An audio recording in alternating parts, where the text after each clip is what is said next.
everyone, it's Roger and James here from the What's on Disney Plus podcast. In this week's episode, we're going to be talking about sort of Disney's maturity problem in terms of what they deem is family friendly and the problems that seems to be bringing and the number of changes that they're going to have to bring about. We're also going to be talking about the effects of the virus and what impact that's having on not only Disney Plus, but on movies, on theme parks, and just generally as a whole, and what's going on there with that, because that's obviously a massive issue right now. We'll also be talking about some of the new things that have been announced over the past couple of weeks, because I've been away on vacation. So while you've had pre-recorded ones, we actually haven't actually spoke for a few weeks due to vacation. Luckily managed to sneak that one in just before literally no one can go anywhere. And on that note, so just big thank you to our Patreons, Andrew, Giuseppe, Julie, and What's on Netflix, for all of your support.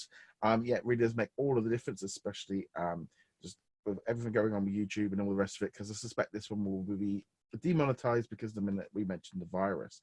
But nevertheless, let's jump into it. Again, just a bit of housekeeping first off. If you haven't already done so, make sure you go check out the website whatsondisneyplus.com. You can like us on Facebook and Twitter to keep up with all the latest news. You can subscribe to the email. Join our Facebook group. We are just shy of 125,000 members. So definitely a lot of conversation going on. So if you're stuck at home for the next couple of weeks, you might want to be watching a lot of Disney Plus, which I think is going to be what a lot of people are going to be doing. So let's jump into the news. And let's start off first. We might as well start off with the virus and get all of this stuff out the way, because this thing has it's been building up for weeks and months, way back since December. And really early January when it started hitting China. Obviously now it's gone everywhere. It's hitting massively in terms of Disney. It's now having a not just the parks.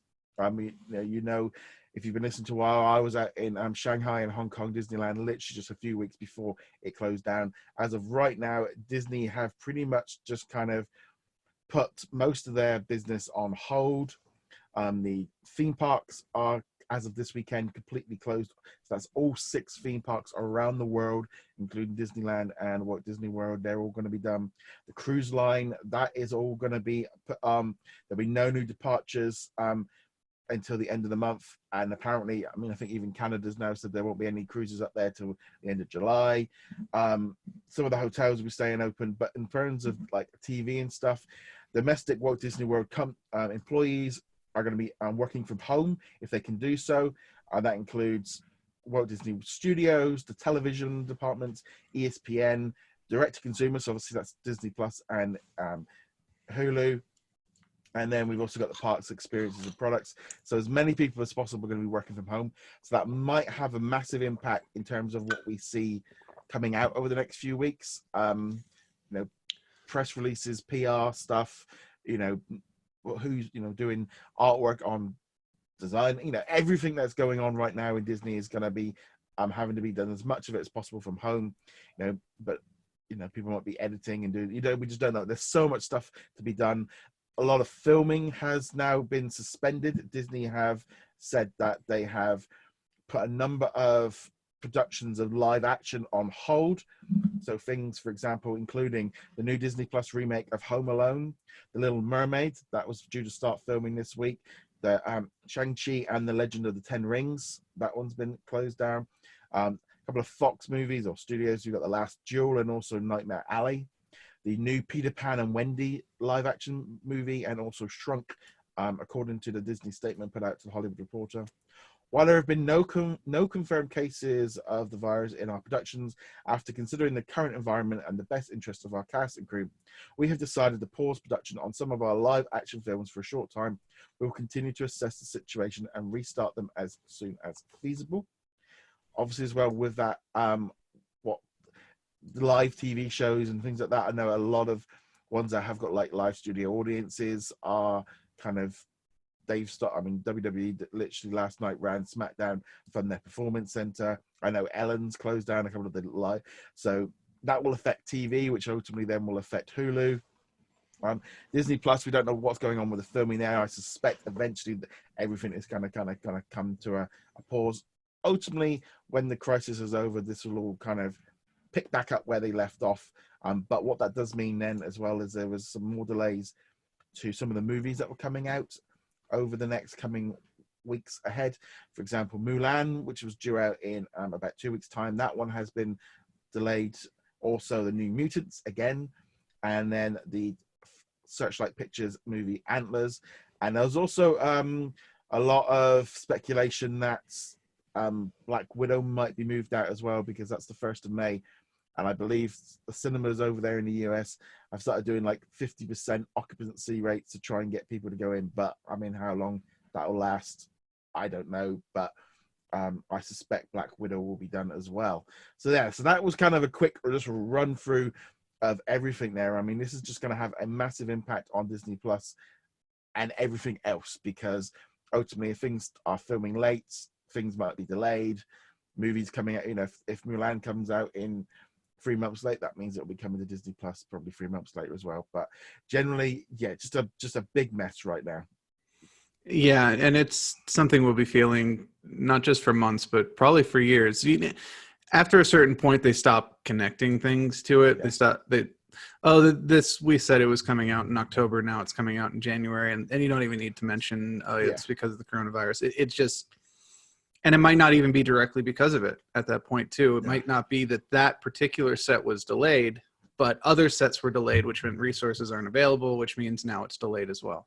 Well, that's it. I mean, like, you think like they've got that stage that they're filming a lot of the Marvel shows over in Atlanta.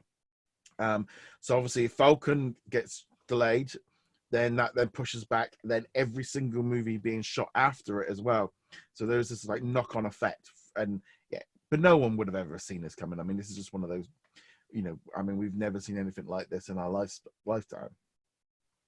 Not on this scale. No, I mean, it's not the first pandemic we've gone through. It's not the first, scare. I remember SARS and H1N1 and all those stuff, but they didn't hit at this level. So no, it's definitely different. And obviously, as well, governments are dealing with things differently, and this is going to be happening. This is going to be something that will be affecting for months. This is not just not just a glitchy case of everyone shut down for 2 weeks and it'll be done and dusted. This thing that is going to be around for a long time. It is going to have a massive impact on everything. Obviously, as far as podcast goes, we're going to plan to carry on as normal. But obviously, if one of us is sick that weekend when we record, then we might have an issue. But ultimately, that's just going to be one of the things as would be normal if one of us was sick. I think just generally going forward, I mean, literally overnight, it was announced that Frozen 2 is going to be available this Sunday or tomorrow for Disney Plus. They've pushed it forward by 3 months. So it's going to be available on Sunday. The 4K version will be available on Tuesday for some reason. There was basically Frozen 2 went up in the app earlier in the week until it was coming to June 30th. Now it's going to be coming on Tuesday. I gotta be honest, skeptic Peg in me was a little bit like, did they plan that to get that out there? And because why would they put that date up just 2 days before the announcement and not put up Maleficent? There's a little part of me that goes, they've made a big thing about it being pulled forward 3 months, but ultimately right now Disney Plus is in the prime position to try and claw as much subscribers in as possible if everyone is locked in. I'm surprised if the European launch doesn't go forward a week. I'd be surprised if that doesn't happen, to try and boost up subscribers while Europe is locked in, because that's due to hit basically a week Tuesday. So I wouldn't be surprised by that. They've already pulled it forward a week before, but I don't know. That was when I saw that email, I was like, okay. It's definitely good that they brought it forward, but what do you think? Yeah, I think the banner was probably just an oversight. It was literally, we already have the asset for it. Let's put it up and then we'll correct it later, just so people know it's coming. I don't think it was like a bait and switch or anything like that. But it's good press at the moment. You're stuck at home, or your kids. A lot of schools over here are completely closed until the end of April, or some longer than that. Honestly, having Frozen and Frozen 2 on repeat, while probably not something most parents want, it will keep the kids occupied, which is honestly more important at the moment. I mean, I think this is great in terms of boost for Disney Plus. It needed that. I think having a big movie like that on there available is good. I think they've also pulled forward the digital release of Rise of Skywalker. I wouldn't be surprised if they do other things because they know everyone is locked out. And literally at the minute, the only way Disney are going to make any money is through rentals, digital rentals, and subscription services, because basically most of their other businesses are pretty much shut down. So they are going to push on that, and Disney Plus will get more subscribers because people are at home, and they've got to try and, as much as it is, this is one of those situations of when it rains, the umbrella companies make money. There's always someone that, and Disney are ultimately in the same boat as everyone else. Amazon and Netflix are going to pull up money as well. It's just one of those situations. Someone will always do well out of something whenever there's a crisis. Yeah, and we will probably see the entire economic landscape change as far as companies are concerned. Disney will weather it. Universal, the big companies will weather it, but we'll see what happens with the smaller companies, and hopefully a lot of them do survive this, because not all of them, in fact, most of them don't have the kind of monetary assets that you need to survive this, and that's going to be a problem. Yeah, I mean, just in the real world, I mean, I know with my real business, if they go into the complete lockdown and close like restaurants and cafes and stuff down like they've done in Belgium and Denmark and in Italy and in China and stuff, then I'll be locked out of work for a few weeks and stuff. I mean, the government have made some concessions and stuff, but that doesn't really help a lot. But yeah, every business and every person is going to be in a different boat, and obviously everyone's just going to be sat at home and just trying to get through this. This is not unfortunately, this is not going to be a 2-week thing and done. This is going to be dragging out for months. This is going to be ultimately there's going to be that other issue of everyone does lockdown for 2 weeks and then they come out, and then that's why our government is doing a different strategy. I'm not sure it's right, but that's a whole different ball game. But in terms of entertainment, sitting at home and watching television is going to become a prime audience and stuff. So yeah, it's been that question with things like Mulan and New Mutants and stuff, of whether or not they put them out as a digital release, get them out early. I mean, I'd think something like maybe like Onward. I mean, I'm just being honest. I mean, if they put that up as a premium rental right now, that might be a better option for them. Than I didn't go see Onward. I was on vacation last week, and when it came out, and so when I came back, the virus had kind of got bigger, and it's like we've had some local schools near us where some kids came back from Italy, so they all got closed down and stuff. And I was just going, you know what? I am not going to the local cinema with a load of kids that have all been kicked out of school. It's like, I'll wait. And ultimately, this is what the cinema is. I mean, eventually, I mean, I think AMC have doing social spacing have reduced, but I just can't imagine a lot of people wanting to go to cinema. So moving things like Mulan and stuff out, I think the whole thing with what was going on with China was very much pushing that they were going to have to do that anyway. But New Mutants just can't catch a break, can it? No, Disney might actually be happy that they get to push that one back again. But this is just another aspect of what I was talking about with the economic landscape. People in the States are already talking about how this whole thing is going to change how we perceive work from home situations for jobs that do enable it. Yeah. It may also be that final push for the revolution from going to the movie theaters to having the premium content at home, like you were talking about with Onward or Mulan or something like that. Because I'll be honest, the theater experience these days isn't that great, except for like spectacle movies, which I'd say Mulan probably will be. But given the choice, if the price is about the same or even slightly higher, I'd rather just watch it here at home. Not even counting for the virus. Like it's just a much easier experience. I can pause it. I can go get a snack without missing anything. I can feed the cats, whatever distraction pops up in the comfort of my own home. Going to the theater is a giant thing. Yeah, I think as well as just the long-term effects of what that's going to do to people meeting up afterwards, because there's going to be a lot of people, this bug isn't just going to disappear overnight. So therefore, how long this goes on right through the summer. And also the knock-on effect of the dates bumping into each other. I mean, Fast and the Furious, Universal pushed that back a whole year. They didn't even mess with that one. They just literally just were like, nope, we're not even, this rest of this year is pretty much gone, so we're just moving it. Disney aren't really in that. I don't know. They've got too many titles to push back because it just keeps knocking in. They need to get Black Widow out before Eternals.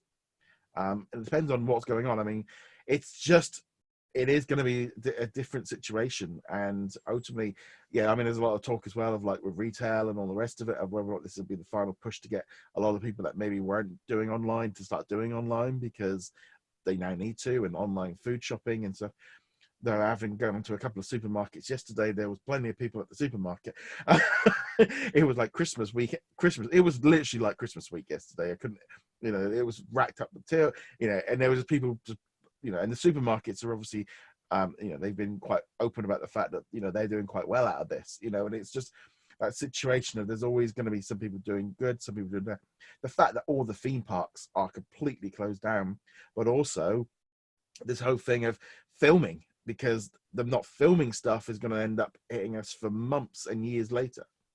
Yeah, and the crews involved and everyone involved, basically, because it pushes their work schedule back. And a lot of these, both the companies and the individuals have very tight production schedules, and changing one now because the production is closed means that all the other productions down the line, maybe 2-3 years down the line, all get pushed back. Well, it's also that whole thing of rescheduling when it all does kind of eventually go back, because, Disney may, for say, actor A is going to be doing this, another show and this show and this show, but then obviously then they might be doing another show for Netflix and another show for Universal, and they're all going to want to be, and they're all going to be like pushing for who can get in and all the rest of it. So it's going to be difficult to see how that's all going to work out. But right now, Disney have probably got a lot of stuff backed up, available. There's a lot of talk about whether or not they do something with the New Mutants, or whether or not they actually just I mean, it's been said for years about the fact of just dropping it onto services. Right now, I would also say the point of spending more money advertising New Mutants is just going to offset whatever money, they've already spent their advertising budget on getting it ready for April. It's like, it wouldn't be at all surprised if New Mutants is one of those ones that they go, it's coming to Hulu or it's coming to Disney Plus. It's the obvious choice. Most people are already either down on it after seeing the trailers, don't know what it is, or have completely forgotten about it if they did know what it was. Whereas Black Widow, Mulan, all these other movies they've got lined up, people are excited for them. They will go to the theater for them. If you dropped New Mutants on Disney Plus, or even as a premium rental on Amazon or something like that, most people would just be like, oh, it's something new, never heard of this, and try it out that way. And yeah, they are kind of at the point with that movie where it's not so much trying to make money as minimize the amount of money that they're losing on it. Yeah, I mean, it's just, 5, they've had, that will, if they move it again, that'll be the 5th release date over like 3 years. I mean, I think the kids now, they've now got grandkids now by the time they've kind of filmed it, because it's been, I think it was filmed, 5 years ago? It's the girl who played was it Maisie or something, isn't it? Yeah, Maisie, who played in Game of Thrones. She basically grew up in between the time they filmed this and its eventual release. Yeah, it's definitely interesting, but it's all going to be moving things around a bit. I mean, in some ways, with Disney doing their weekly release schedule, it does mean there's going to be new stuff dropping in there. I'm hoping as well they might work out what's going on with the vote, but we'll be talking about that in a little bit more later. But it's, this whole sort of virus thing is just going to be a massive thing for a long time to come, and this is just the start of it. This is literally just the start of the effects of it. But it also shows you of why having these streaming services and stuff are important. Why the move to them, and why the companies are all moving away from traditional television and stuff because of streaming and things like that. So it's going to be an interesting thing going forward. Anything else you want to add on the virus before we move on? No, I'm not going to hammer the point home. Everyone has heard way too much about the virus. Just be smart, be safe, don't panic. Stop buying all the toilet paper, people. That's my final thought. I must say, yesterday I went into 2 supermarkets, none. And then there's someone at the cashier. We were all cashier, and the woman shouted, "They've got some at this shop!" I went in the other shop and I picked up a packet. And this woman in front of me who was trying to buy a load, and the manager had to come in with a limit 2. It's like, yeah. That's why I brought an extra pack last week, and I brought an extra pack this week, so we're fine. But yeah, I'll be honest, I have been buying tin foods and dried pasta and toilet rolls, and my wife's going, "Why?" And I go, "Just because I need to." The trouble is, we ran down all of our cupboard before we went on holiday. So like all our dry cans and everything we'd been using, as you do with a holiday, you kind of try and run everything down a bit. And it's like, we've got nothing in case we like. I literally live opposite a supermarket, so I can walk straight to it. But yeah, I did have one other realization, and I'm doing it actually right now. Is I realized how much I touched my face just over the course of a day without even thinking about it. This one was intentional, but just you don't even realize. And they're like, "Don't touch your face." And you're like, now I just want to. I want to scratch. I know. It's like coughing as well. I mean, I was in a pharmacy yesterday, and I just like coughed, and you could sort of sense everyone like looking and go, "Just needed to clear my throat." And then I like coughed last night. Oh my god! It was like, no, you've coughed like twice today. But yeah. So moving on from there, it's that thing of stay at home. If you can, watch some television, chill out. I would say as well, if you are going to stay at home for 2 weeks, and you're going to, at some point, everyone probably will have to mix things up a little bit. I'm going to probably do some articles and stuff of like what to watch and things like this, but mix it up. Maybe do one Marvel movie a day, one Star Wars movie a day, and mix it up like that. Personally, as well, I'd say get up, move around, and don't just sit in front of the TV, because I think you're going to go crazy by the end of the second week. I know I've got like a stack of Lego that I want to build, and some miniatures that I want to paint, and some video games, and maybe some books. Get on your mix it up a bit. I personally wouldn't be 2 weeks to sat there watching television, no matter. I would just get bored stiff. I'm going to watch more of it, but yeah, get up, move around a bit, do maybe clean up the house, do some stuff with the storage. As much as I like to say, sit there and watch Disney Plus for 2 weeks. You need to move around a bit, and for your own sanity. Disney did not give us a big enough check to tell you to sit and watch Disney Plus. Moving on from there. Let's now talk about the other big problem that Disney Plus has been having. And before we jump into that, there was going to be a European event, like last week, for the launch of Disney Plus in Europe. Got delayed due to coronavirus. I was invited to it. So I'd been looking at ways of getting there. Unfortunately, the airline I was going to use, then they went bankrupt because of coronavirus. So that was literally and then the event got cancelled. So it literally was along the lines of, I was just not meant to go to it.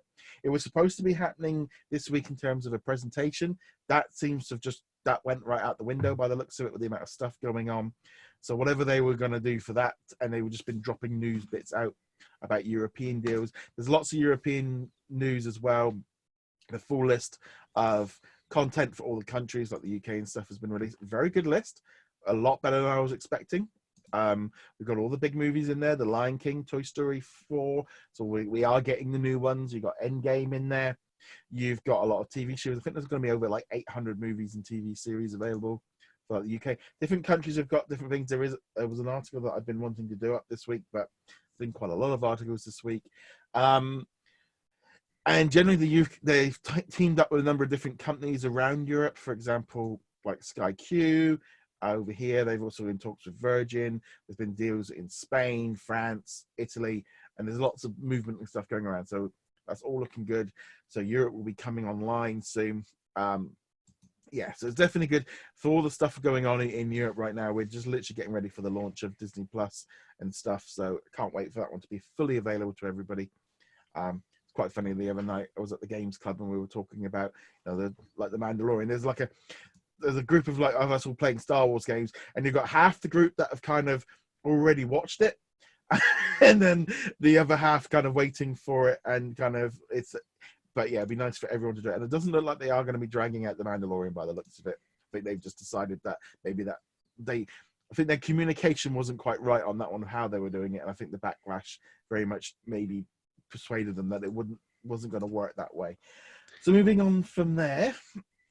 Maturity issues. Just before I flew out, they announced that Love, Simon's spin-off Love Victor was going to be moving from Disney Plus to Hulu. They stated that it was, due to a maturity issue. The primary reason for it were essentially, I think it was underage drinking. That seemed, as the show would feature alcohol use, marital issues, and sexual exploration, or basically, and this whole thing of this really did kind of spin off, and then from there it went into somewhere completely different. But first off, let's talk about Love Victor. Another big mess for Disney Plus, really. This one.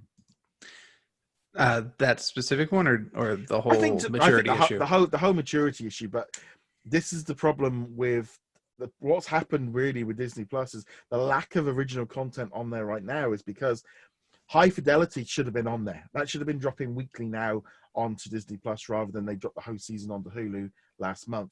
Love Victor would have dropped in June, and that would have stretched us through to Falcon and the Winter Soldier.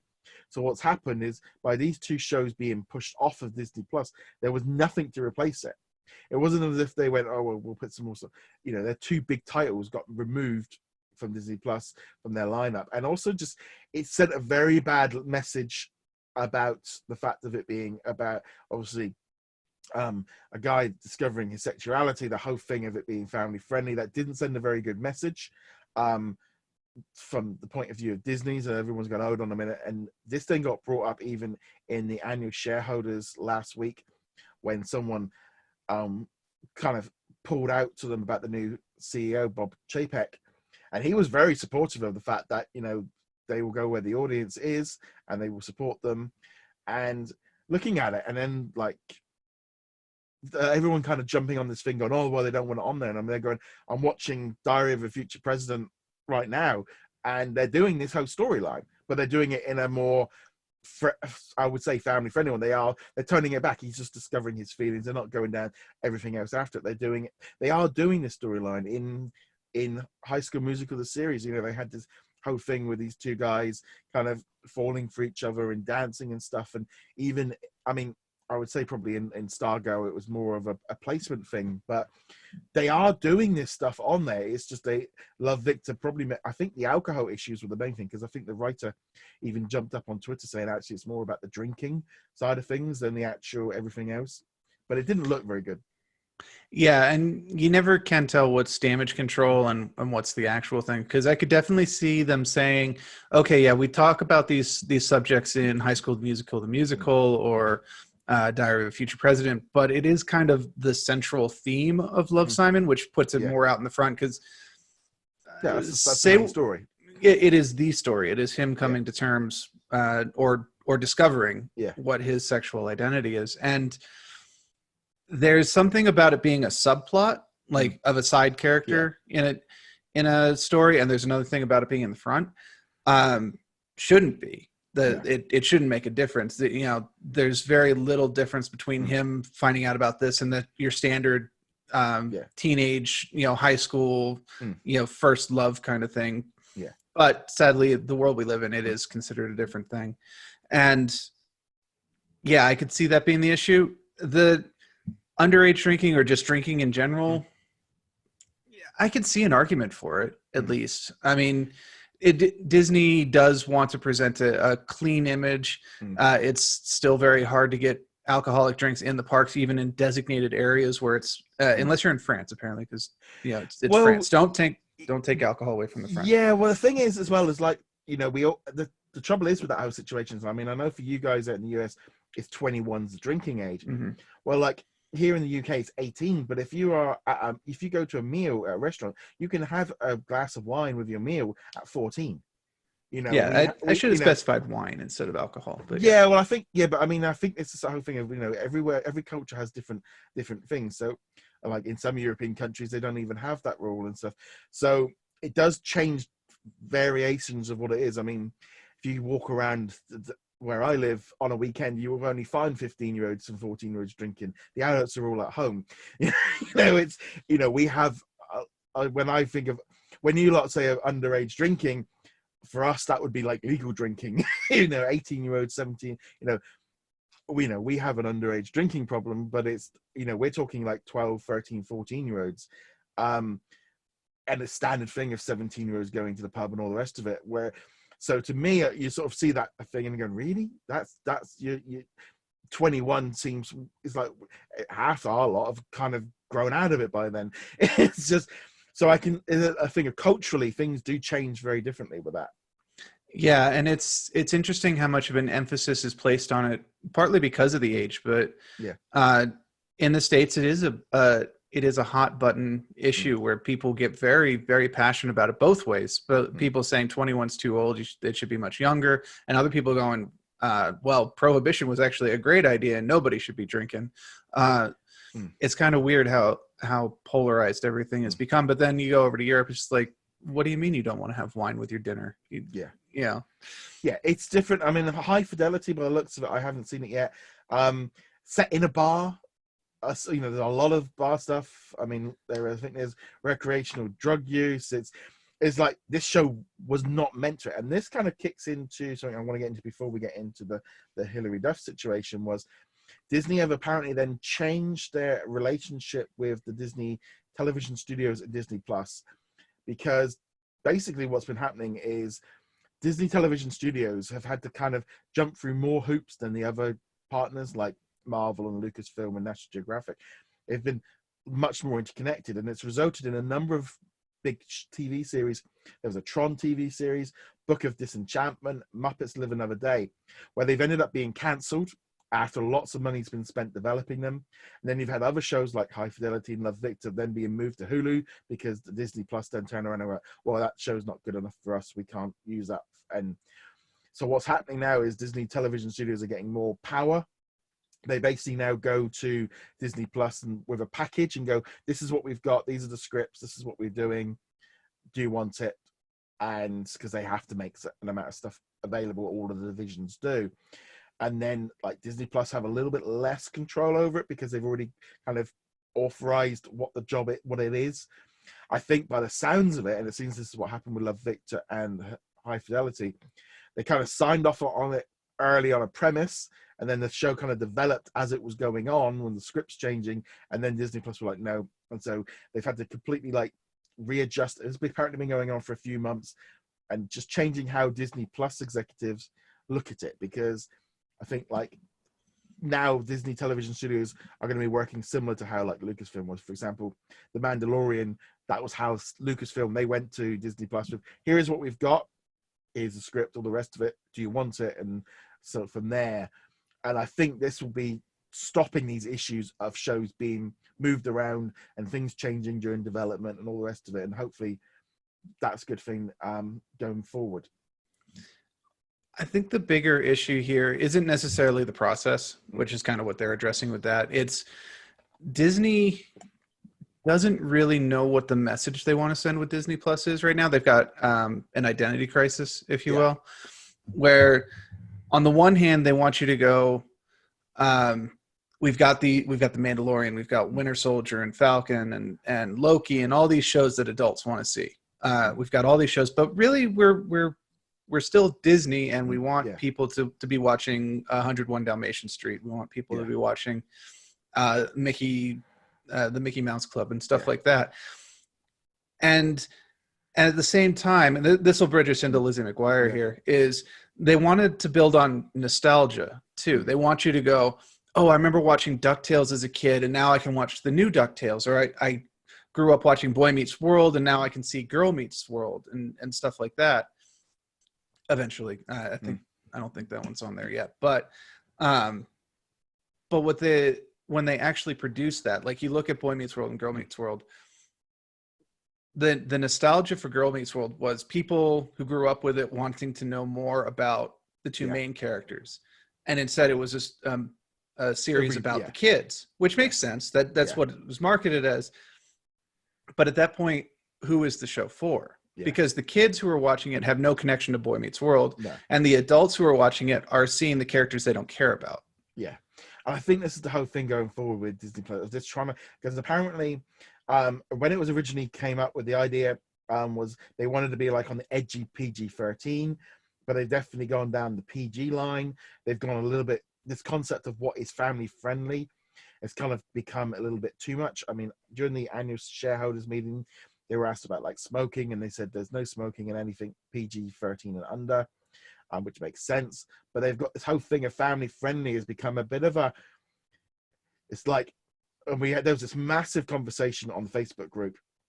There's hundreds of comments of what was family friendly and stuff, and there's a and this is where it was really interesting seeing the response, because you've got like adults like us that have been brought in for the Mandalorian, and we're going, can we have some mature content? What else is there to watch? Because you're just giving us kids shows, and people are going, well, you shouldn't come in for adult TV. And it's like, we don't want the smart, we don't want this, we don't want that. And it's like, yeah, but, and like I was trying to explain to people, like, adult doesn't necessarily mean TV MA-17 and R-rated movies. It can be just a TV show that is aimed at adults, and doesn't necessarily have all of that in there, but it still can be family friendly. There is dramas and stuff don't necessarily have, and I think the trouble is this term adult and mature has become like the Hulu FX stuff, and then they've gone kid friendly, and it's like, no, there's this massive gap in the middle of the middle ground. This is what's supposed to be the 4 quadrants of where Disney Plus is going for, and it's like they're not hitting that properly. They've swooped way too much in one direction, leaving everyone that's come in for the Mandalorian going, well, what else is on here till the Falcon? And there's a whole other division of people going, no, I want Disney Plus to be completely so I can put my kid in front of it and I don't have to monitor them at all. And there's so many comments of people going, no, I want this to be a safe space. No, they were like, didn't like the fact that The Simpsons is on there, and they find that inappropriate. And they thought, for example, I think Life Below Zero, there was a little bit of swearing or something in that there, and they pulled it out. And I mean, there's a whole thing blew up, and it's like this whole kind of thing from parents just looking at going, no, Disney Plus, I want it to be a safe place for, like you say, little Timmy sat there and he never sees anything go wrong. And it's like, and then the other people then arguing, going, no, well, Netflix and Hulu have choice, and they go, and then the parents are then coming back going, well, watch that then. And there's just this comment after comment of going on, and I'm like, looking and going, I can see it from both sides. It's family friendly thing. Disney have got this problem of they've pushed themselves into this corner with this Disney brand, which is obviously thing, and then they've tried doing all this other stuff because they need to, and it's just not mixing together properly. And like, so you got the parents, it's like Disney Plus, and like I said on numerous occasions to people going, Disney Plus is not for 5-year-olds only, and 7-year-olds. It was supposed to be for the whole family, and a family could consist of a 13-year-old, a 15-year-old, and 2 parents, or 2 parents on their own, or a single, everybody's house is a different family. And we had other parents jumping in going, oh, my teenagers, there's nothing on here that they want to watch. And between even some of them going, oh, they're 12, 13, and they've got bored of it. And nostalgia, like you say, will play a part in some things, but Disney Plus, it was so strange seeing this conversation just jumping around all over the place of so many people being like either one way or the other. And I personally don't think Disney Plus should have MA-17 and rated R stuff. I don't think that's appropriate. But things like Family Guy and, well, not so, yeah, Family Guy shouldn't be on there, but Modern Family should. There's that kind of thing of where it comes into. I mean, every time I put up an article about The Simpsons being a kids' TV series, I get inundated with people going, no, it's inappropriate, and all the rest of it. And I'm sitting there, it's Saturday at 12 o'clock in the afternoon, and I'm going, it's on our televisions here in the U. It's treated like a kids' show here. it's like different appropriate stuff of just like, yes, it's got a few things in there, and it's like this show's made for adults, and I'm going, the whole of my life, The Simpsons was a Saturday morning cartoon. It's like the UK didn't look at Simpsons in the same way that America did. Well, no, and this is one you can't even lump all of America into, because it really depends on region. It really depends on location, because there are people in America. I definitely had the conversation with people I played, hockey with, and they're like, oh yeah, I grew up watching The Simpsons. That it's very tame because they're comparing it to South Park or Family Guy. And it's like, oh yeah, I totally let my kids watch that. And I remember growing up when Simpsons were just coming out. So we're talking like season 2 or 3 here. I would watch it with my dad, and he would find parts of it hilarious. I'd be like, I don't know why that's funny. And I would find parts of it hilarious and be like, yeah, that's so juvenile. But it worked pretty well for me. So for me, I consider it maybe on the higher end. It's not something I put in front of like a 5-year-old, but I still consider it a kid's show. Yeah. But I also understand, everyone's got their own standards for raising their kids. What you consider acceptable for your kid might not be the same what your neighbor considers for theirs. At the end of the day, there is no winning this situation, period. If they go too far one way, they will annoy one crowd. If they go too far the other way, they will annoy the other crowd.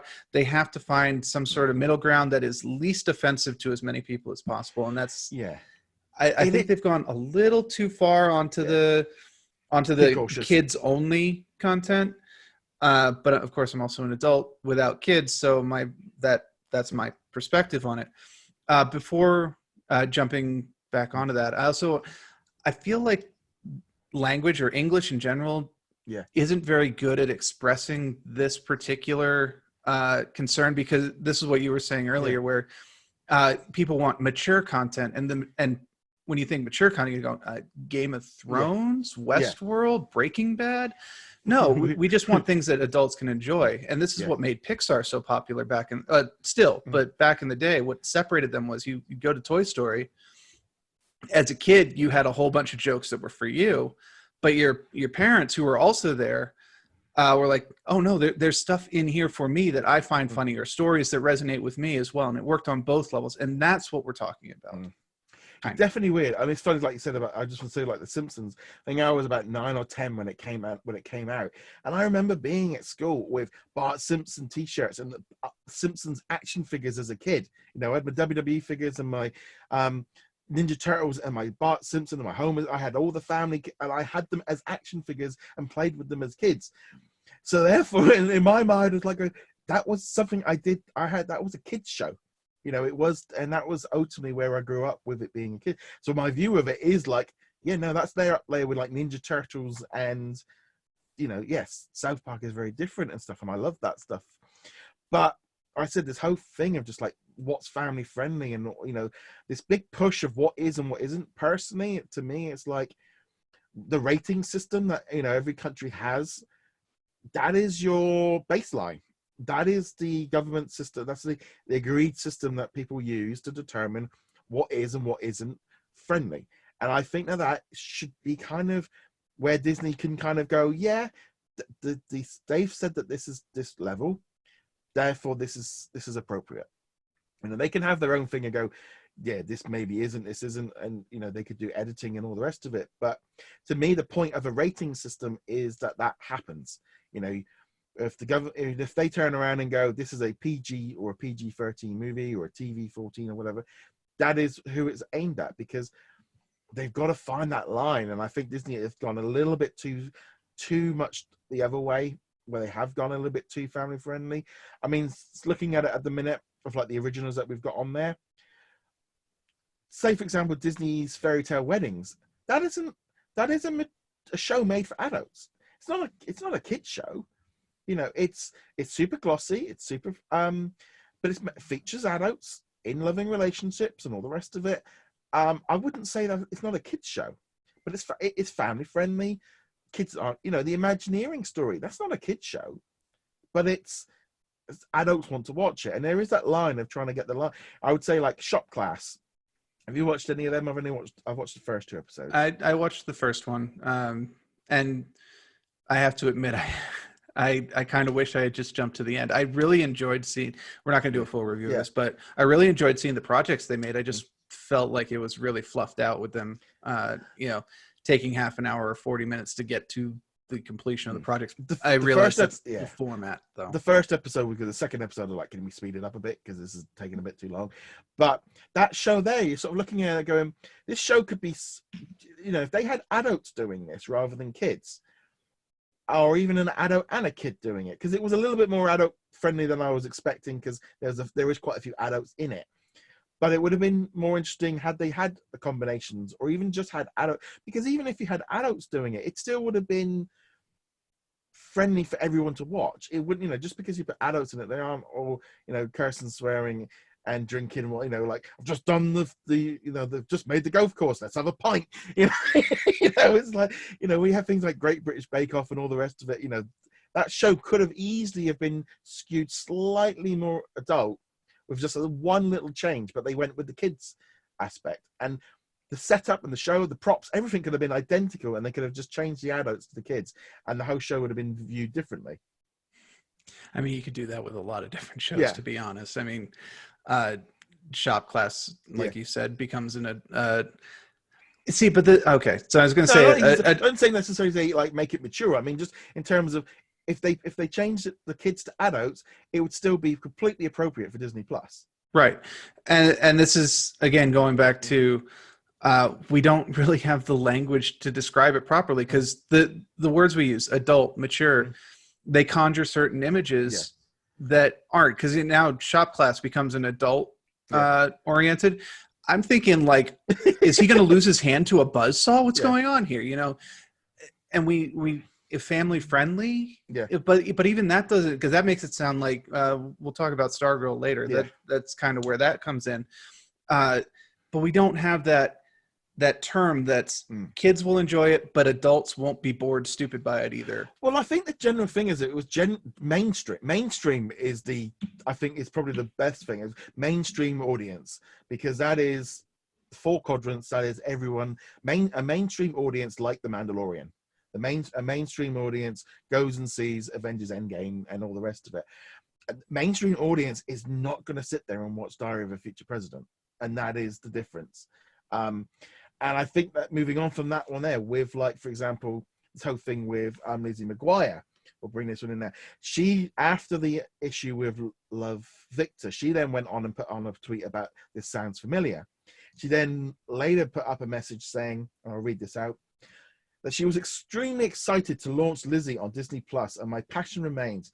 However, I feel a huge responsibility to honor the fans' relationship with Lizzie, who, like me, grew up seeing themselves in her, and I'll be doing a disservice to everyone by limiting the realities of a 30-year-old's journey in life under the ceiling of a PG-13 rating. It is important to me that just as her experience as a preteen teenager navigating life were authentic, her next chapters are equally as real and relatable. It would be a dream if Disney would let us move the show to Hulu if they were interested, and I could bring this beloved character to life again. Now, what did you think of this? First, is the snarky initial thought was Lizzie McGuire, the standard teenage growing up experience, probably not in the same boat. Once you get past the snark, though, it's hard to tell where the line is on this, because you can kind of go with, well, they didn't want to focus on adult problems, finding a job, or finding a husband, wife, raising kids. Maybe they didn't want to do that, in which case you're kind of like, yeah, I can understand where she's coming from with this, because there's interesting stories to tell in that. And then the other thing is, like, did she want to handle alcoholism? Did she want to handle stuff like that? And it's tough to tell from her statement.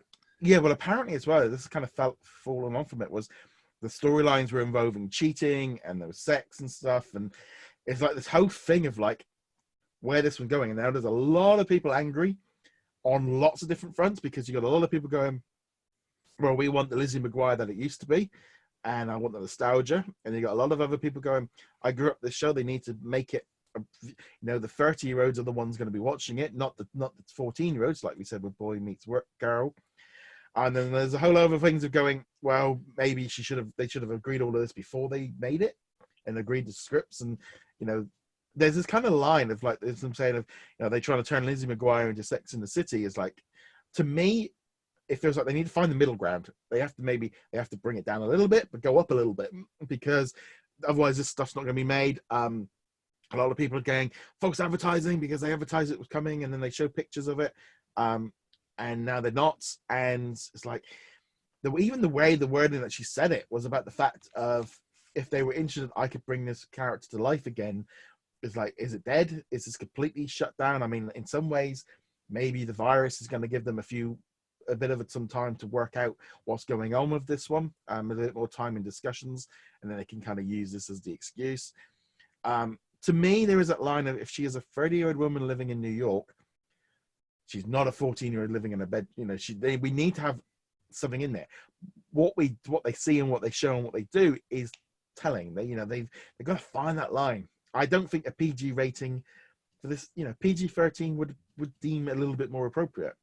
Seeing her in a bar with her friends on a Saturday night would be kind of, you would expect that from a 30-year-old living in New York. Like, you can't have her going to they could have her going to a coffee shop and all the rest of it, and they could do that instead.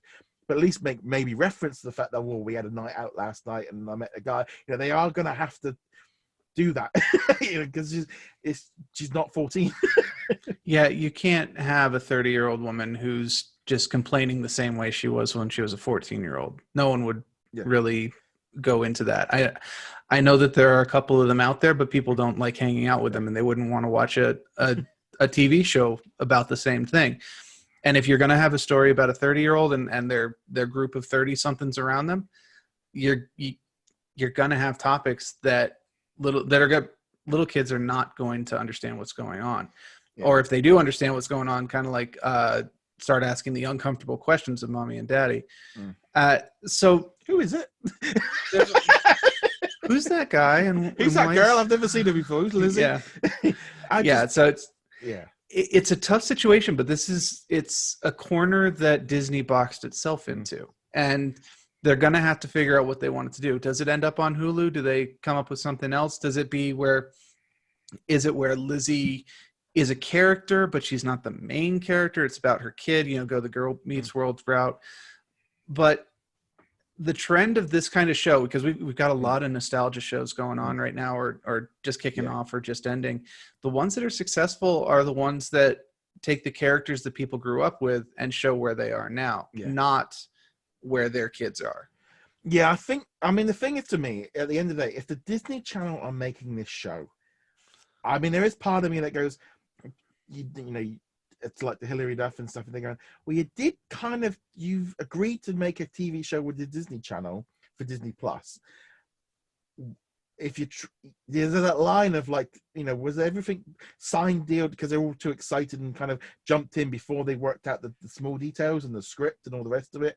That's how it feels, because the showrunner's gone, and they did the first 2 episodes, and the thing is, this is either going to, all of this big blow up is either going to make Disney go, right, okay, have we gone too close? We need to bring it up.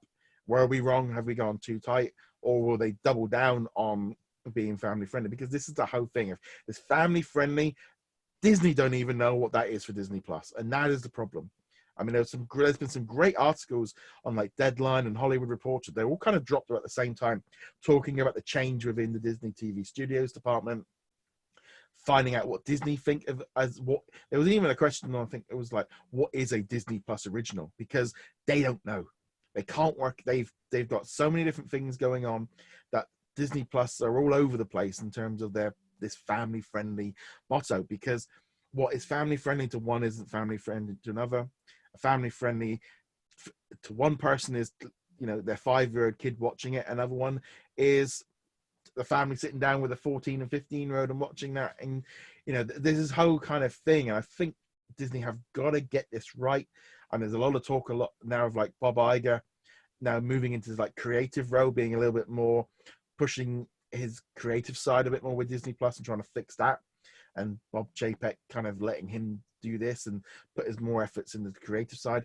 There's also been some movement around, for example, they've changing around what they're doing with the studios. There's now someone's been brought in to pretty much just run the streaming side of things with the movies.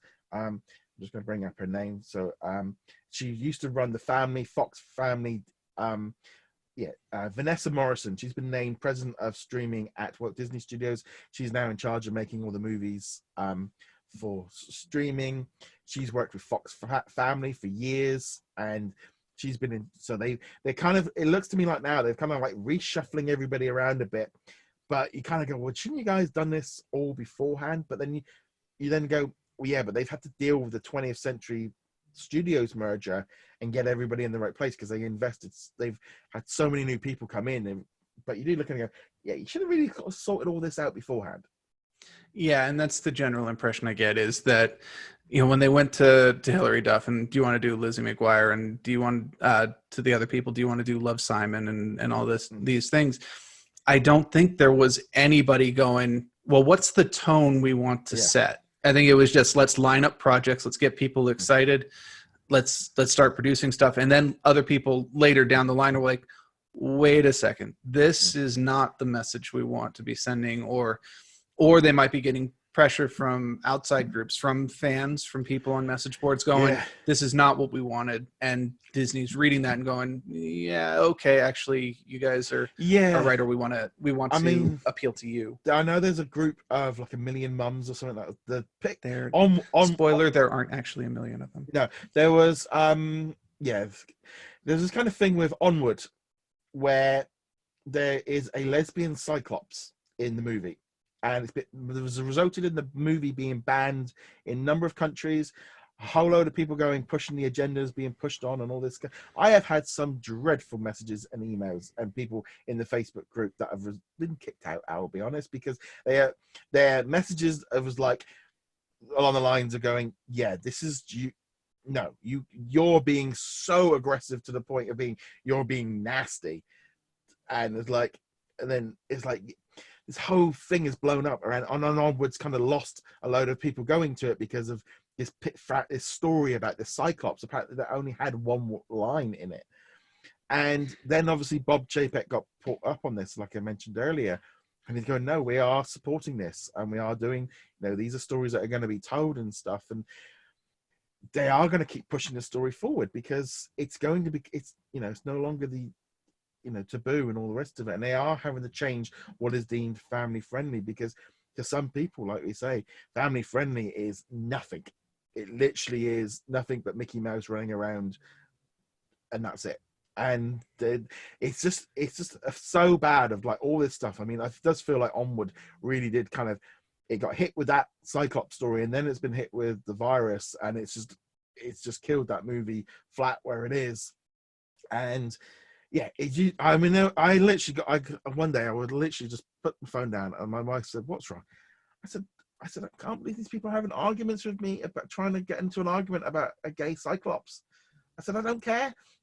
It's just like, I didn't make it. It's nothing to do with me. I didn't make it. I don't really care if there's a gay Cyclops. It doesn't matter to me. It's a Cyclops.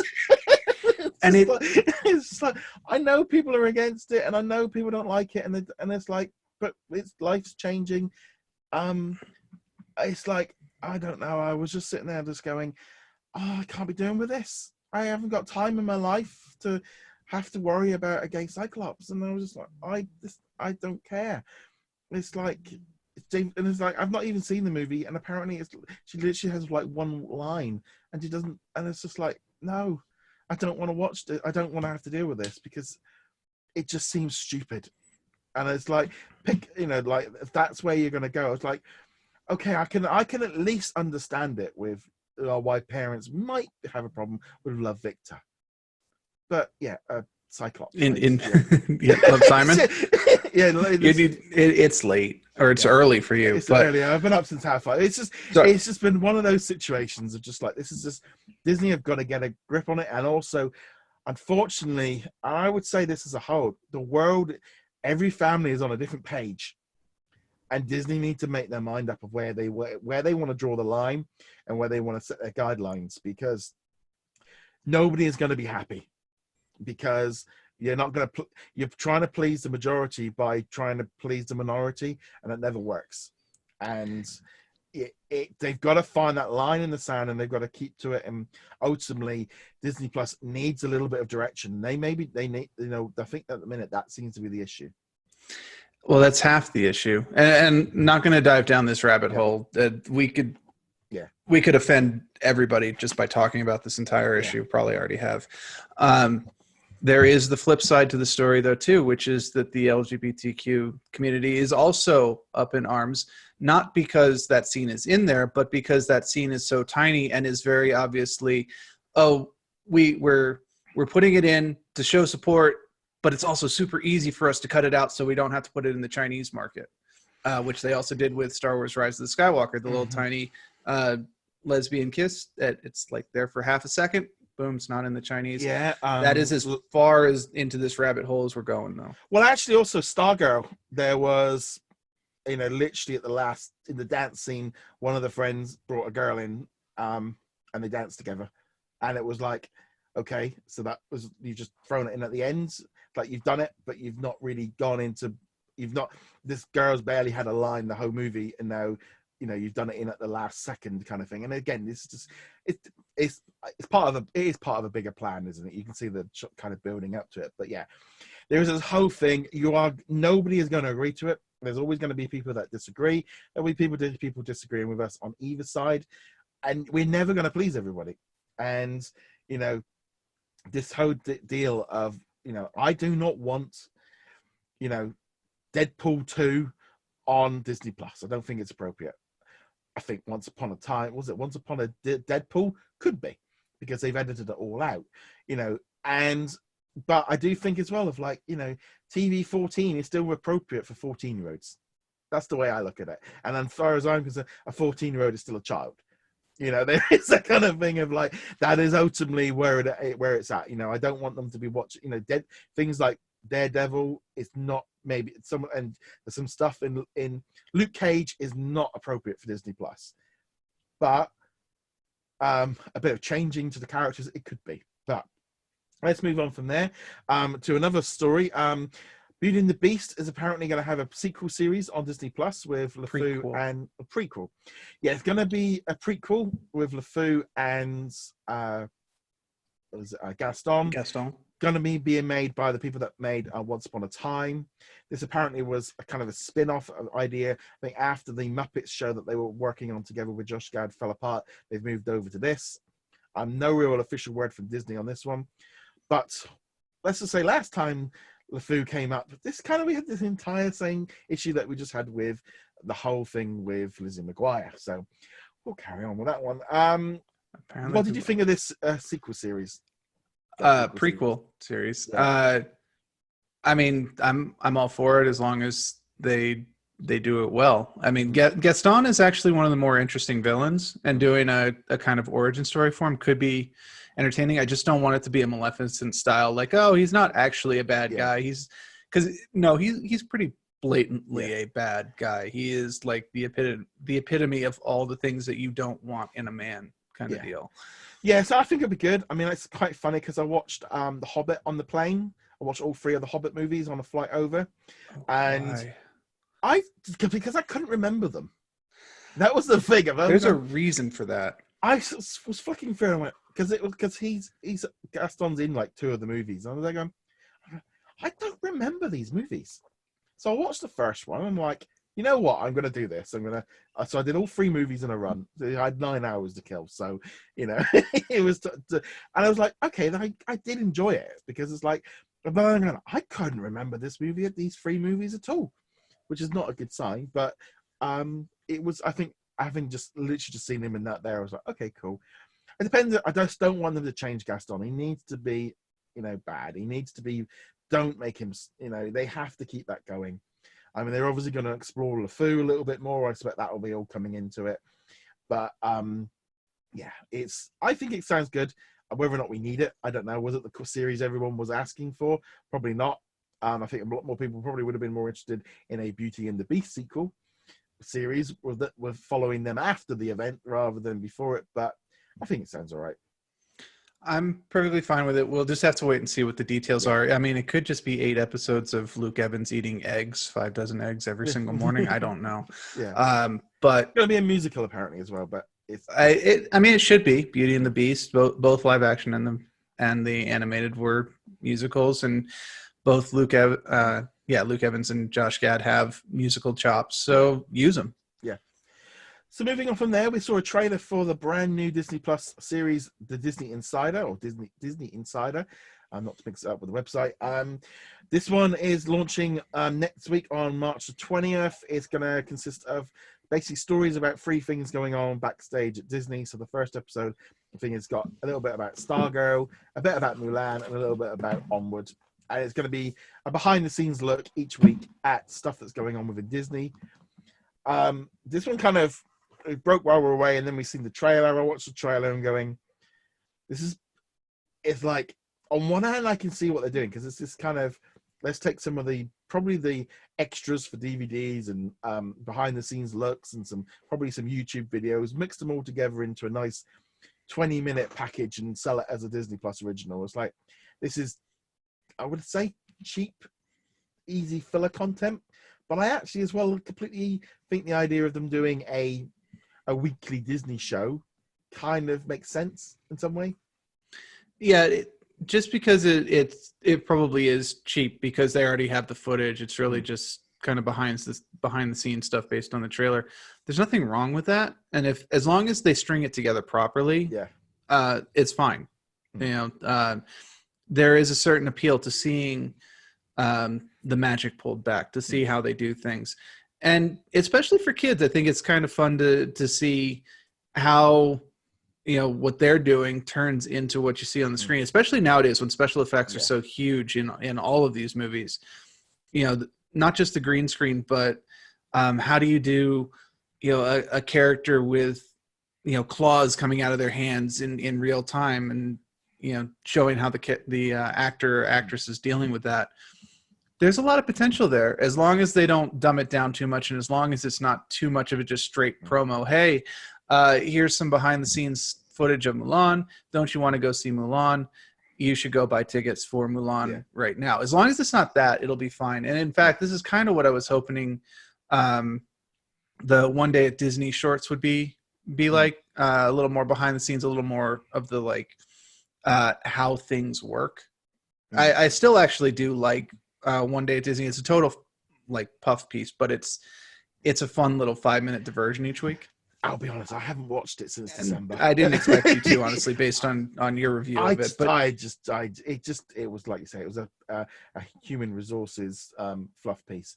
I don't know. It's like Disney Insider was like, how long is it? I'm going to be interested to see how long, because I said 20 minutes, but we don't really sufficiently know. It could be 10 minutes, 8 minutes. I don't know.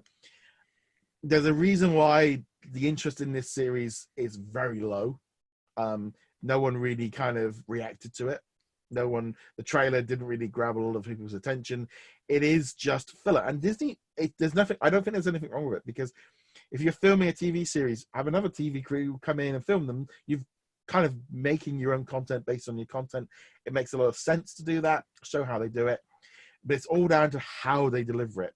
You know, sometimes when they do these YouTube videos that they used to just put on the DVD extras, now they use it as publicity bits of, here we are filming it, and we're now going to talk to them on the set, where they just basically just say the same thing they would have said on the PR line. And it's like,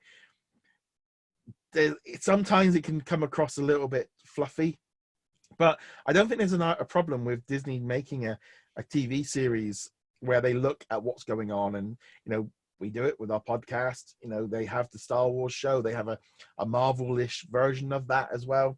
It would make sense for them to kind of utilize this a little bit more. I'm surprised they haven't done that with the Star Wars show already. But a lot of this stuff is just trying to find the right line for it. And maybe if they can utilize some of the content they've used like that, might make a bit more sense. And going along with the idea of it being what you would find on DVD extras, I would really love that, because I'm actually going to go to Lord of the Rings with this one. And I mean Lord of the Rings, not The Hobbit. I remember in the early 2000s just sitting down with the extended editions and watching through a lot of the special features on there, and just being like, oh, it's so cool how they did the bigatures with the town miniatures, which they, you know, for all the models. I did actually buy the big 4. I bought all 3 of the movies. That's what I'm talking about. And they had they came like with 4 discs. The movies were 4 hours long. They had books in them. It was 2 discs basically of extras. There was hours and hours and hours of it. It was, I mean, I don't think I barely touched the surface on it, but like you say, there is a lot of extra content there. I think we could do with it with Rise of the Skywalker, to be honest. By the sounds of it. I think they need to do something that explains Rise of the Skywalker, honestly, because it's been a meme now. But they had that Twitter post a couple weeks back where, like, did you know that the Star Destroyers were crewed by such and such thing? And the response was like, no, how would we possibly know that? because it's not covered at all in the movie. And also apparently because the Palpatine was actually a clone, and so and I'm going, hold on a minute, not just Palpatine. Rey's father is a clone, and it's like a failed clone. It's like no, but that doesn't. It's like but that's not a granddad, and it's not in the movie. So how would we have known it? There are many problems. We could dedicate the next hour to just talking about the problems with Rise of Skywalker, but I don't think we need to do that again. Right. Okay. Moving on there for the last thing for today is Stargirl, which hit Disney Plus yesterday. I watched it, and I'm going to share my thoughts on it. This one's an odd one. I put it on, and my wife said, "Okay, what's this one?" So we sat there and we watched it. That first, it got to, I think, about half an hour into it. My wife's going, "Do we have to watch this?" Yeah, I've got to review it. Okay. And then for the next hour, is this thing over yet? I've had enough, because it was so dull. We were just like, it was just like, come on, speed it up, do something. It was one of those things, and I put the review up, and there was a lot of people, I love the book was amazing, and this is great, and it's a lovely story. And it's like, yeah, if you enjoy it, lovely, fantastic. I'm glad you enjoyed it. Wasn't for me. And I was watching it going, I looked down at one point, I was like, God, oh my word, we're only halfway through. I was like, if I wasn't reviewing it, I would have turned it off because I was bored. It was just like, it needed some speed. I mean, the biggest problems, first off, if I said to you, what would be the typical high school TV show movie tropes, what are you going to come back to me thinking that's going to be involved in this movie? Kid getting pushed into a locker or a bathroom, something like that. Tick. He got kicked on the floor. Complaining to his parents because he hates the school that he's in. All that fun stuff. He's not a sportsy person, I'd assume. So we saw lots of football, American football. But I thought he was in the band. But he's in the band, yeah. But everyone loves football. He's a social outcast, and all that fun stuff. And also, what would be the end scene? Where would the end scene take place at high school? Actually, I was kind of picturing on a cliff with the sunset and doing kind of the soapy Princess Bride kiss or something like that. They had a bit of that, yeah. Yeah. But it would be, in this case, if he's in the band, it'd probably be on the football field with them doing some sort of band routine where he shows off the skills, and all the people are like, "Oh my gosh, yes, you actually are cool. You're not too bad." He sung at the dance at the school. Okay, dance. Yeah, okay. Oh yeah, of course there has to be a school dance. And just to clarify, in case people haven't twigged to it yet, I did not watch Stargirl. This is my point. This is what I was aiming at, was the fact of, I literally just said to you, put together a movie with about all the high school, and you've literally put together the entire movie without seeing it. And that is bad, isn't it? It can be. If it's executed well, then it's okay if it follows all the tropes. A well-executed cliche story is still perfectly entertaining, especially because all the tropes have been used, and even trying to specifically avoid tropes is itself a trope in most cases. Having said that, being able to predict the entire story without having seen any of it except for one trailer, probably not a good thing. The other problem as well, and this is a big issue generally with American TVs and movies, is this whole thing doesn't exist for the rest of us when we go to high school. This whole to be fair, this doesn't exist for Americans either. The high school experience as portrayed by movies like this, or High School the Musical, or Lizzie McGuire, does not exist. It was just that kind of thing of, it's very hard to connect, and it was just like, it was that kind of thing of going, I was really looking forward to seeing this movie, of like, okay, this should be different. It was definitely a little bit more of it was a teenage tone.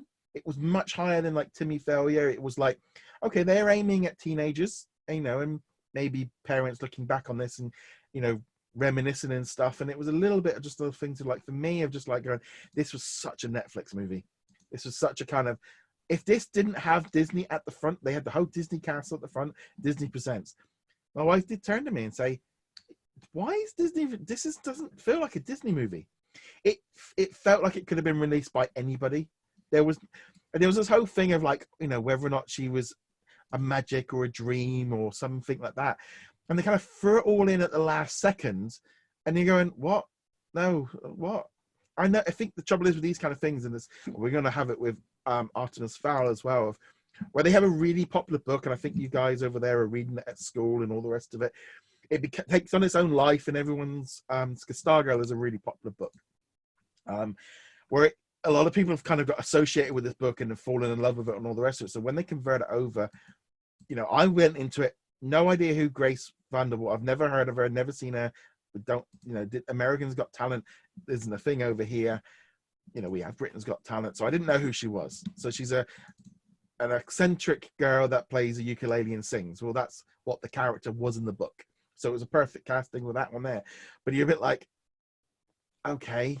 There was like some weird bits like with how they filmed it as well, of like when they were doing the singing, it almost like turned into like a music video where they're looking straight down the camera, like a music video kind of thing, of like breaking the fourth wall, and you're like going, whoa. I can picture it. Yeah. And it's just like, okay. And then I don't know, it was really strange. I mean, there's a whole kind of the tone of it, of like them all wearing, of it being everyone being very bland and grey and drey, and then by the end of it everyone's wearing flamboyant clothes and from the 70s because she's changed. And this whole kind of subject about her, was she ever there? And then he tried to explain at the end of the myth of this girl came up, and then they're going, what? It's like, oh, is she magic and she just disappeared, and was it all real and she inspired everyone? And so they didn't really play up on the magic side of it very, very much, because it's like just trying to flip all that at the end and going, what? No, you've set it as a real story, and then suddenly trying to flip it into like, was she ever there? And and like, what? Okay, I don't know. It just really just didn't click with me at all. I didn't enjoy it. I also had a little bit of an issue with, the two actors that were playing the two leads. It was her first role, so she's never acted before, and it's how like I didn't really connect with her as a character. But also the guy, he looked like he only had like one acting face, like in just like the astonished kind of I'm in awe face, and I kind of felt like and it was like, okay, I don't know. It was really, because I watched it and we were just like, okay, I'm glad that I was glad it was over. And that's really not, I mean, I know I've like some of these Disney movies, these Disney Plus movies have been a bit average, but this was just one of those ones of going, Togo I loved. I absolutely loved Togo. And this was just one of those ones of going, that was an experience that I really am never ever going to, and it's really bad. I'm just like going, and then a lot of people that are liking it, and I'm just like, this just was not for me at all.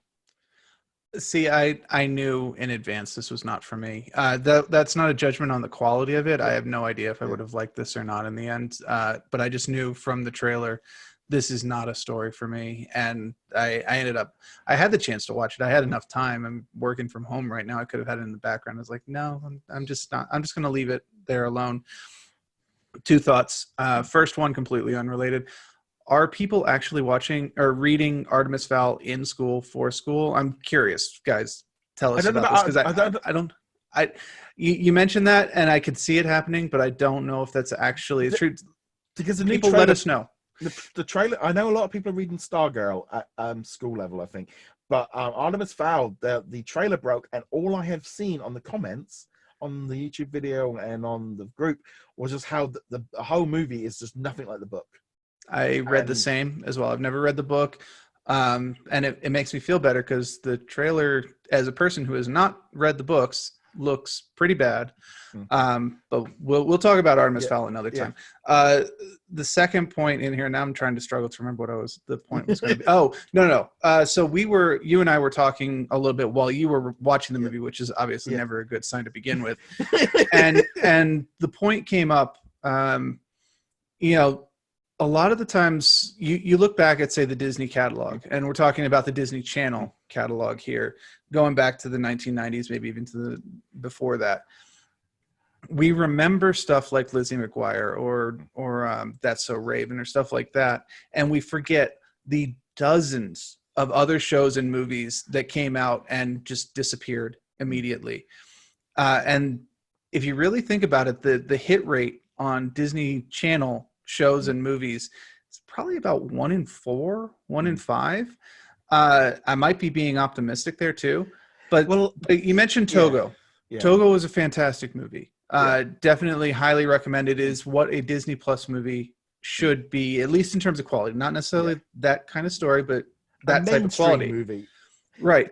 But then you've got Togo, and now you've also got Timmy Failure, you've got Stargirl, you've got a couple others. They might float some people's boat. And if you liked Stargirl, fantastic. Yeah. I am glad that you enjoyed it. If you enjoyed Timmy Failure, fantastic. I am glad you enjoyed it. But these are movies that are probably just going to fade away as more and more movies get added to the Disney Plus catalog. And people go, oh, yeah, I remember that one. And that'll be the extent of the conversation. Well, do you remember when Disney Plus kind of back in October, they put out that tweet storm, the tweet storm of movie this, movie this, movie this, movie this. These are all the 600 movies that are coming. And the comments and the memes and the kind of, I mean, there was even parody accounts of, look at all these really bad Disney movies that we all forgot about. It was just like, I was like, here's a random movie from 1972 that you never remembered. Yeah, no, forgot about is being generous. A lot of these movies are like Tall Tale. We talked about that in a special episode. I had no idea that movie even existed. That wasn't like, oh yeah, I remember seeing it and seeing a trailer for it in like 1990 on a direct-to-video thing. No, it was literally like, I've never heard of this movie ever before. Yeah, it's a kind of weird thing. I think at the minute the trouble is, it's like, I think Stargirl is one of those movies of it will have an audience and it will resonate with a certain audience, but the audience, as I said, the family friendly side of things of young teenagers are going to like it. I can imagine anyone slightly older than that probably is going to struggle because they're going to see, anyone in high school might see through this. And I mean, the whole storyline of like being true to yourself, I mean, like the whole song, and you know, being yourself and coming and all this kind of thing is great, and it is important, and it's a strong message, and I think that's where the book gets that across maybe better than the movie. But at the same time, it's like it was a little bit too forced, a little bit too pushed, and also, like I say, so cliched. And as when you're an adult looking back on this stuff, and like, you know, liking what you like, wearing what you want, you know, being true to yourself, there's a lot of people that as adults still don't do that. You know, they're still trying to conform, still trying to fit in, still trying to prove to each other that they're the best, you know, using social media and, you know, wearing this clothes and posting images of all this lot. And there are other people that just do what they want, like what they want, you know, like we're perfect examples of, you know, I will wear a Bright Minions t-shirt in the middle of the theme park because I want to, because I feel that I don't, and I will walk down, you know, and I will wear a big Star Wars t-shirt in the middle of the supermarket or go out for a meal and my wife's going, no, you're not. You know, and, you know, I will, you know, and I say I like Disney and I don't care what anybody thinks of that. And, you know, when people say to you, you're an adult, you shouldn't like this, are you going to grow up? It's like, no, I don't. And that is a prime example of someone that's gone through this, but it's taken years and decades. You can't do that just in that all happens after high school for most people. And it's just that whole thing of like trying to squeeze that whole lifestyle and like lessons that you learn into a semester at high school just seems very forced. Yeah, I mean, it took me more than a decade to kind of come to terms with, I like childish things, quote unquote, childish things, comic books, Disney stuff, video games, whatever, you know, stuff that real adults don't like. And just then like, screw it. I'm an adult and I like these things. Therefore adults like these things. It took a really long time. And because people don't understand as well, there's also geek culture was not cool and trendy while liking you know, liking superheroes back in the 90s was not a cool thing, you know. It was not... to specify, if you watched the X-Men cartoon on Saturdays or the Batman the Animated Series cartoon, that was okay. Going out and reading X-Men comics or reading Batman comics, that was not cool. No. And I think just as a whole, that whole thing of like I think again as an adult watching it, you're going, yeah, I see where you're going, but you're really pushing this, and this takes time. You know, like they had the mum say, well, you know, I still don't know, and all the rest of it, and I had to reinvent myself after your dad died and all these kind of things. And it was just like, that is important, and it is important things to do, but it takes time. And I think Stargirl had a really good message. It just took a long time. I mean, I did look and have a look to see what the book, and it pretty much looks like it's followed the book very, very closely. But as a movie, it was that thing of like halfway through the movie, and they're going, "What? Where is this movie going?" There doesn't seem to be a plot. It's like he likes this girl, and he's followed. And it just took a long time to get going. Of like when you're halfway through a movie, an hour into it, and going, nothing has happened yet. Then where is this movie going? We said this about Timmy Failure, I think, as well. I was just thinking that it didn't have that like compelling storyline of like there. Usually, you need conflict and to get over it. And while Stargirl did have some, she had to get over this conflict and he had to get over it. It just took so long to get there that I think by the time, and then it's like speeded through it. The last 5 minutes where it was, this, and it's like, well, where did all this come from? This was a completely different movie than the stuff I've been watching, and and sweeping your hair to a different side doesn't make you suddenly 10 years older. They all look the same. It was like we've all come back after college and going, you've just changed your hair. Well, unless you're Peter Parker in Spider-Man 3, in which case it signifies your Venom. But I will say, you have to have a story arc with these, and it has to have a conflict. And a lot of people assume conflict means a villain. Timmy Failure had the teacher who was kind of a villain, but by the end of it, you're like, no, actually, he just had to deal with a really obnoxious kid, and I can actually understand where he's coming from. But it doesn't mean there has to be a villain. It just has to be an obstacle for them to overcome. And it sounds like it didn't really even necessarily have that. Well, there was one, but you kind of felt that the girl, kind of the main that become the antagonist, was a bit like, well, you could see why she was so upset with her and why Stargirl had kind of annoyed her and upset the whole family because of her actions. But at the same time, she was trying to do something nice and it didn't work. But the whole thing of suddenly everyone just running outside and all being happy and everything's over with, and then it's like this hasn't been a musical.